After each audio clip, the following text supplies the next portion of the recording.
today. It's been raining all day long. And I decided to just take today and come spend some time in my creative space in my study and complete a project that I've been working on this winter, which is getting my potager garden designed on paper. I've had all these ideas in my head and the vision of what I want the space to be, but I haven't actually drawn out my design plan for it yet. I like to draw the plan out and figure out all the measurements and figure everything out the best I can on paper before I actually start working on laying out and creating the space. I've done a lot of garden design plans for a lot of different people over the past, 10, 15 years. I had a design business for quite a while doing landscape design, garden design, and plans and consults for people. And I still do that at Petals. I don't freelance and do it anymore. But I haven't taken the time to take all of our plans that we have for the farm and put them in a drawing and get them all mapped out. So far, they've just all been ideas that we have, but I haven't actually drawn out the plans and laid everything out.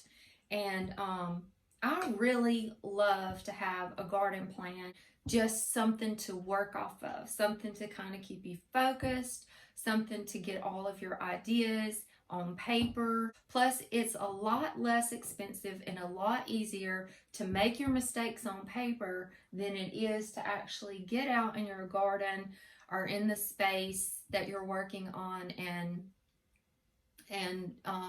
make the mistakes out there. That can be costly and time consuming, and to me it's just easier to get all your measurements, everything figured out on paper and make your mistakes on paper. I'm still pretty old school. When I went to design school, I'm gonna age myself here, but when I went to design school, their CAD and automated drafting, computer-aided drafting, all of those courses were optional. Like, we did everything hand drawing, drafting, and I loved that. I love that.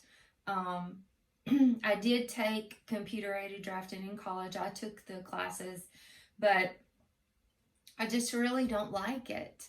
I would rather hand draw and hand color and stay old school. It takes time. It's harder to make changes, but I would rather just draw it out on paper than I had to do it on a computer or a design program. That's just me. That's my preference. To me, this is an art form, and I really enjoyed the drawing end of it. So I do everything old school on paper. So let me kind of show you guys what I've been working on. This is the Potager garden plan on paper to scale. So I've got all my measurements figured out, and I'm still working on it. I'm still playing around with it, but this is pretty much the gist of it. The very first step in this plan was to go outside and measure this space, measure my perimeter, how much space I had to work within. So once I got my borders and my perimeter, then I was able to figure out everything from that point. These are my vegetable garden beds. There's 9 of them. So in these 9 beds, there's going to be a mix of vegetables and herbs and flowers. It's going to be crop rotation and companion planting is what's going to be in these beds. And I've got a plan for year-round gardening, so I'm going to see how that goes for spring, summer, and fall gardens in those spaces. So the borders, on this side, I want to do espaliered apples. Probably some blueberries will be in here as well. I really don't know what all I'm going to do on this side yet, but I know I want to do the espaliered apples. These will be raised beds here. They're going to be like 4 feet by 8 feet raised beds, and that's where I'll grow some perennial crops like strawberries, garlic, asparagus, maybe some artichoke, things like that. And over here is where the greenhouse is going to go. And I want to do like a little courtyard in front of the greenhouse. So this little wall around this space is going to be like a garden room. And this little wall will either be herbs, different herbs planted around, or I might do like a little boxwood hedge, little English dwarf boxwoods with herbs like on the front edges. I don't really know yet, but that will be an arbor going into this little courtyard with a neat little seating area. And then this will be the greenhouse. It'll have, you know, a front door and a back door to come out this way. And this will be where things will be stored, like soil, potting soil, compost. There's going to be a compost area back here. And maybe like a little nursery area to house plants that I'm trying to grow up. There'll be a fence around this whole thing, and this will be an arbor that goes to the garden shed and chicken coop, and all of that's right here. And this is going to be a utilitarian gate so that we can back up any soil, compost, amendments, anything that we need to put back here. Let's see, these little areas, we're going to round these beds, and this is just going to be like a little stacked stone border with a decorative container and probably olive trees. I think I'm going to do olive trees in the centers here. Part of the benefit of this drawing is I figured out to do that this pathway and this pathway needs to be wider than these pathways need to be. So it's just really good to me to be able to put it on paper to scale and figure out all these different measurements. And I figured out, you know, what size beds I wanted and that kind of thing. Over here along this border will be medicinal herbs and a pollinator garden all along this area. I've put a sugar maple tree here, and I'm going to put a seating area there so I have a view of the whole garden. Let's see. This is what I've already got planted a lot of. So this is like my little cottage bed border and my iron gates. So you guys have seen that on plenty of my videos, but I've actually got this, all my plants that are in there. And the key to those is over here. So you can see like A is my Clotilde Super Rose. So I've already got this like keyed and mapped out, and that way I can remember everything that's in this garden space. And whenever I do the medicinal herbs and the pollinator garden here, I'll do the same thing and make me a key over here for this garden. But these beds will be changing every single year, so there's no reason to map that out like that. So these 9 garden beds, which are going to be the crop rotation and companion planting beds, this is where most of the vegetable production will be.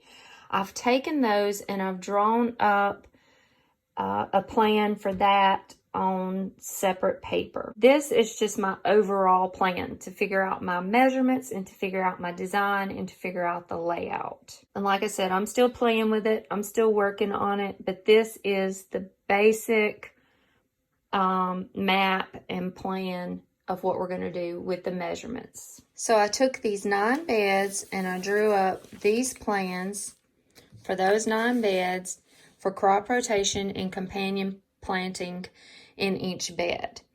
And I did this for the next 9 years because there's 9 beds. And I've just rotated my crops all the way around. So if tomatoes are in this bed here, it'll be 9 years before it rotates back around and they'll be in that bed again. So that's why I went ahead and did the 9 years. Now I'm probably going to, make changes and tweak things. I know it's not going to work out just perfect, but at least I know that I'm not planting the same families back to back. I'm going to do another video on crop rotation and the companion planting because it's pretty detailed, but I just wanted to show you guys how I did this. But first I needed to make this plan before I could do my crop rotation and companion plan, because this helped me figure out exactly how many beds I could do in my space that I have out there. So I've got 9 beds. I thought I was just going to be able to have 8 beds, but I'm ending up actually with 9 beds. So that worked out pretty good. To draw a garden plan, to map you out a garden plan, you don't have to be an artist. You don't have to be a designer. All you really need is just some graph paper so that you can figure your scale. You need a good drawing pencil. And I use these templates just to help me with drawing my plans and my circles and everything. And you can get these like at office supply stores. You can order them. You can just go on Google or Amazon and look up yardscaper or landscaping templates, drawing templates, and it'll pull them up and you can order them. But you need, you know, a straight edge to work with, and just a couple of simple little things, and you can draw your own garden plan. So I've been thinking today, as I was sitting in here working on this drawing, about putting a little garden design series together for those of you who might be interested in knowing a little bit more about garden design and site analysis and measuring and drawing your plans. But let me know in the comments if you guys might be interested in me doing a little video series about just the basics of garden design and drawing out your garden design plans. Okay guys, thank you so much for hanging out with me today on this dreary rainy day.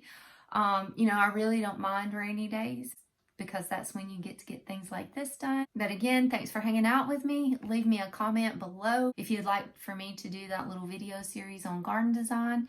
And I will see you guys on the next video. Y'all have a blessed day. Hey sweet friends, guess what's happening today?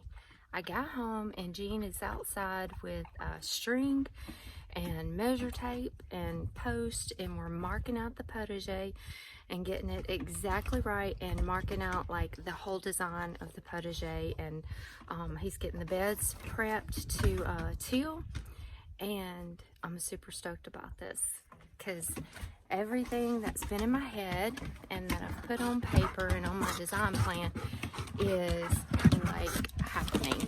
So I'm super happy about this. That's what it is. I'm off about 3 inches.